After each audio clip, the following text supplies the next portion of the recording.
그런데 역사 문제에 대해서 우리가 논의를 좁히면은, 오늘의 주제에 따라서 좁히면은, 일제식민사관이 대부분, 일제식민사관의 논리 구조가 여기에서 보이시는 대로 일제식민사관이 주로 고대사에 집중되어 있습니다. 마찬가지로 지금의 중국 동북공정이 일제식민사관의 복사판인데 마찬가지로 고대사에 집중되어 있죠.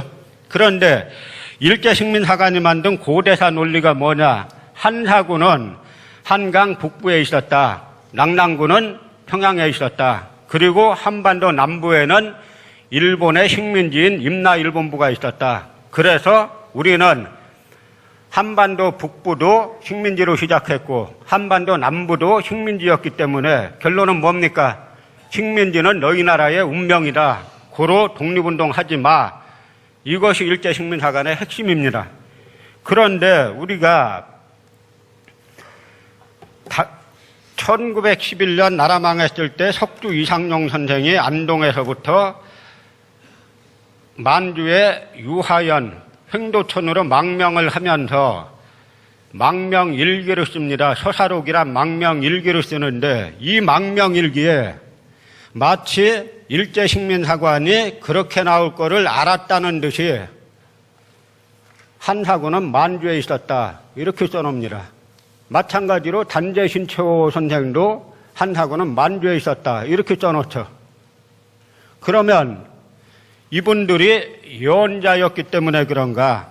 반면에 일제식민사학자 쓰다수키치, 이나바 유아기치, 이병도 이 사람들은 시종일관 한사군은 한반도 북부에 있었다. 그리고 한반도 남부에는 임나일본부가 있었다. 그래서 우리 역사는 한반도 북부는 중국의 식민지, 한반도 남부는 일본의 식민지였다라고 일관되게 주장을 했습니다. 그런데 이 주장이 나오기도 이전에 석주 이상용 선생은 이미 일제식민사관이 등장하리라는 것을 마치 예언이라도 한 것처럼 한사군은 만주에 있었다라고 서사록이란 망명일기에 쓰는 것입니다.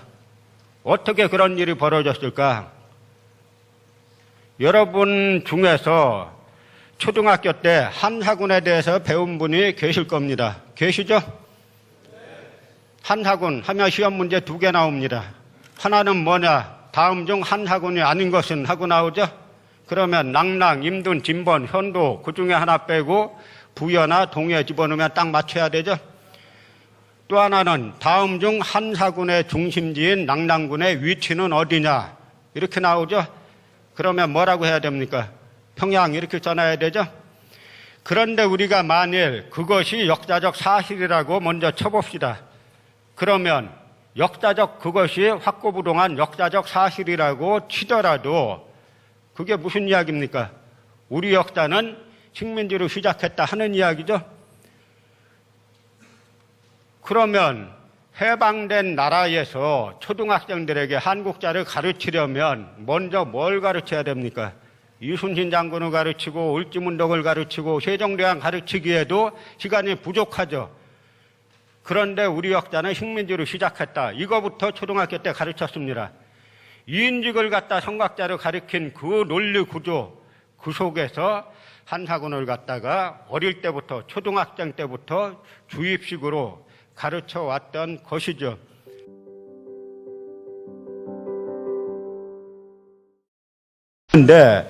그런데 이 지도가 바로 중국에서 동북공정을 진행하는 중국 사학계의 공식 역사 지도집입니다. 이 지도집을 보면은 저 만리장성이 한반도 안까지 깊숙이 들어와 있죠. 요 수성이 여기에 보이고 있죠. 그리고 만리장성을 한반도 깊숙이 끌어들였습니다. 이게 중국 사회과학원에서 만든 중국의 공식 지도집이에요. 그런데 제가 말씀드린 낙랑군 수성현에는 갈석산이 있고 만리장성이 시작되는 기점이다. 그런데 이 지도에 보면은 중국 동북공정을 말해주는 이 지도에 보면은 낙랑군 수성현을 한반도 내로 끌어들였죠. 만리장성을 끌어들였죠. 그럼 뭐가 빠졌습니까? 갈석산이 빠졌죠? 갈석산은 바로 여기에다가 중국 하북성에다 그려놨어요. 우리만 제대로 서 있으면은 이 한 가지 이 지도 한 장으로 중국 동북공정의 모든 논리는 무너진 겁니다. 우리만 바로 서 있으면요. 그러면 중국 사람들이 왜 수성연을 한반도로 끌어들이고 만리장성을 끌어들였는데 갈석자는 못 끌어들였을까? 왜? 갈석자는 너무너무 유명한 산입니다. 우리나라로 치면 설악산, 지리산, 금강산 이런 산이에요. 우리가 역사 왜곡한다고 고대 지명은 딴 데 비정하나도 일반 사람들이 알 수 없지만 설악산을 갖다 저 대만에다가 그려놓으면 보통 사람들도 설악산이 왜 대만에 있지? 이러지 않겠습니까? 그렇기 때문에 중국 동북공정을 진행하는 사람들이 갈석산은 한반도 내로 끌어들이지 못하고 하북성에다가 그려놓은 겁니다. 이 갈석산이 중국에서는 진시황을 비롯해서 9명의 황제가 올라갔다 그래가지고 구둥 황제산이라고 불리는 대단히 유명한 산인데 최초로 오른 황제가 진시황, 두 번째가 그 아들 2세 황제 호해, 세 번째가 고조선을 침략한 한무제, 네 번째가 고구려와 여러 차례 싸웠던 삼국지의 위나라 조조, 그 다음에 수나라 고구려를 침공한 수나라 양제, 그 다음에 고구려를 침공한 당태종. 그래서 이 한나라 때 사람이 회남자에 보면은 이 한나라 때 사람이니까 정확하게 한사군이 있었던 시대에 지리인식을 반영하는 회남자 시추군에 뭐라고 나오냐면은 동방의 끝 갈석산을 지나면 조선이다.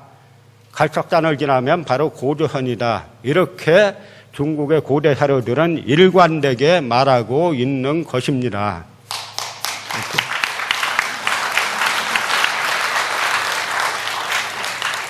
그리고 이 갈석산 주변에 바로 만리장성의 동쪽 끝인 산해관이 있습니다. 그리고 갈석산이 있는 곳이 지금의 하북성 창녀현인데 중국 수서에 보면은 하북성 창녀현은 옛날에 수성현이다, 낙랑구 수성현이다 이렇게 기록이 돼 있어요. 그러니까 제가 아까 말씀드린 낙랑군에는 수성현이 있고 갈석산이 있고 만리장성이 시작되는 기점이다라고 말한 것이 지금의 중국의 하북성에 있는 창녀 그 지역을 말하는 것으로 믿어 의심할 여지가 전혀 없게 됩니다. 우리가 이 역사관으로 바로 서면은 중국에서는 동북공정의 디귿자도 못 꺼내게 되어 있습니다. 왜냐?